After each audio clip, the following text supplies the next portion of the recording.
vais courir après des choses qui sauvent, des jeunes filles parfumées, des bouquets de pleurs, des roses. Ma mère aussi mettait des... Bonjour Olivia, on Bonjour. commence avec la publication des journaux, je dis bien intimes, de Jane Birkin. Oui. Il y a un titre que... Oui. Enfin, je sais pas, ça n'a pas l'air de correspondre. Monkey Diaries. Pourquoi est-ce que ça s'appelle comme ça? Effectivement, un titre un peu étrange. Ouais. Parce qu'en fait, Jane Birkin écrit à son singe. Elle a un singe depuis qu'elle est enfant.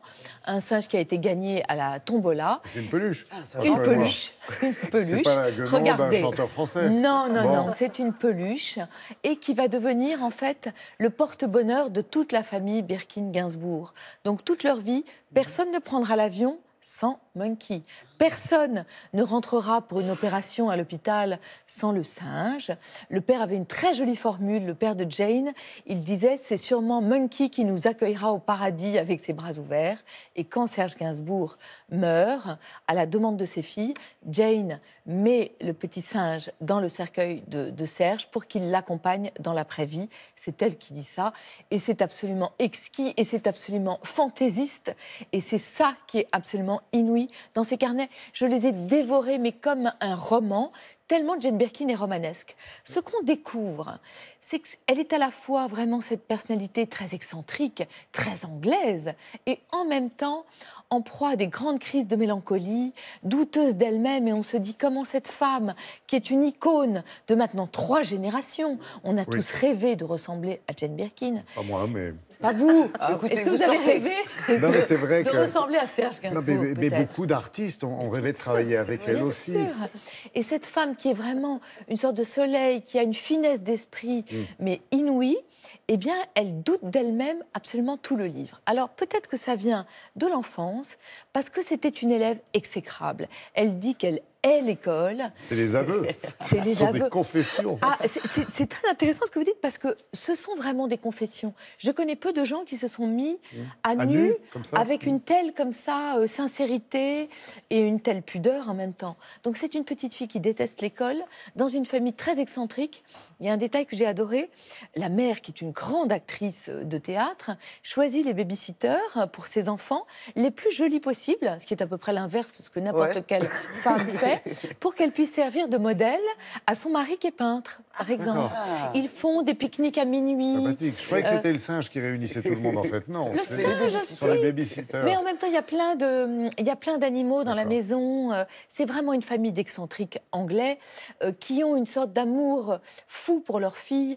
Quand Jane Birkin va épouser John Barry, qui va la tromper énormément, elle va avoir une petite fille et elle va revenir chez ses parents très vite avec le bébé de 3 mois.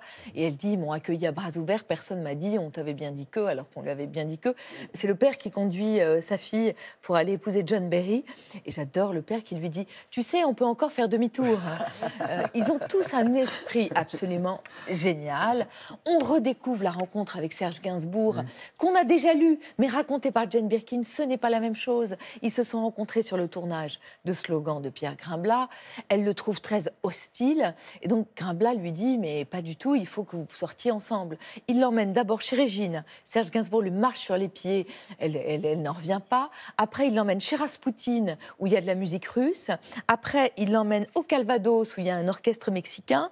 Après, chez Madame Arthur, ce sont des travestis, des hommes qui sont déguisés en poules, qui font sortir des œufs de leurs manches. Et tout ça se On peut finit... avoir l'adresse? Est-ce qu'elle raconte, Olivia, est-ce qu'elle écrit, j'allais dire, avec la même voix quand elle nous raconte On vous voyez ce que je veux entend dire? C'est un sa peu voix. ciselé, voilà. On la lit, on entend sa voix au perché. Elle a des formules absolument géniales. La naissance de Charlotte à Londres, où Serge Gainsbourg ne veut pas assister à l'accouchement, mais il a volé un stéthoscope pour écouter tout ce qui se passe dans la salle de travail. Avec le frère de Jane, Andrew, Jane dit qu'ils ont été boire toutes les liqueurs de l'hôtel en face. Et en même temps, quand il arrive pour voir sa fille, où il doit être fin saoul avec une tête pas possible, elle dit « il avait l'apparence d'un égaré ».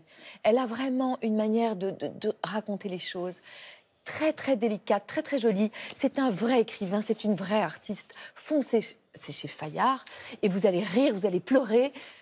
C'est formidable. On voit que vous l'avez lu parce que ce sont les épreuves et on a vu la couverture, effectivement, Oui, je l'ai beaucoup avec la lu, photo de Jane enfant avec son petit singe. Oui, Alors, un livre pour les enfants, pour les plus jeunes, c'est L'incroyable histoire de l'automobile, chez Glénat, je crois, jeunesse. Oui, Glénat Jeunesse, vous croyez bien. Salon de l'automobile, si vous voulez réviser avec vos enfants avant de partir, L'actu les des emmener parents, c'est le voir. bonheur des enfants. Oui, c'est ça. On découvre plein de trucs. Vous savez que la première voiture, c'est 1769. Un Français, François-Nicolas Joseph Cugnot. Évidemment, vous saviez, moi je ne savais pas. Oh. Mais est-ce que vous On savez... a tous appris ça à l'école. Mais Lydia. non. Mais non. Oh là là, je Non. suis très introductive. Mais alors, est-ce que vous savez à quelle vitesse elle roulait? Même pas à 30 à l'heure, je crois. 3 km/h. Ouais, c'est ça. Elle allait oui. moins vite que les piétons. Alors aujourd'hui, le record, c'est 1228 Ah oui. km/h. Et entre les deux, on découvre absolument tout. On découvre pourquoi Mercedes, parce que c'était la C'est le nom. fille Ouais. de Daimler. Il a donné le nom de sa fille à la voiture. On découvre aussi pourquoi, pour l'écologie, c'est pas terrible. Livre absolument modèle. Glénat Jeunesse. Et puis après, on file au salon de l'auto. Enfin, si on a envie. Hein. Oui. Sinon, on lit plutôt Jane Birkin. Merci beaucoup. Dans le Olivia. métro.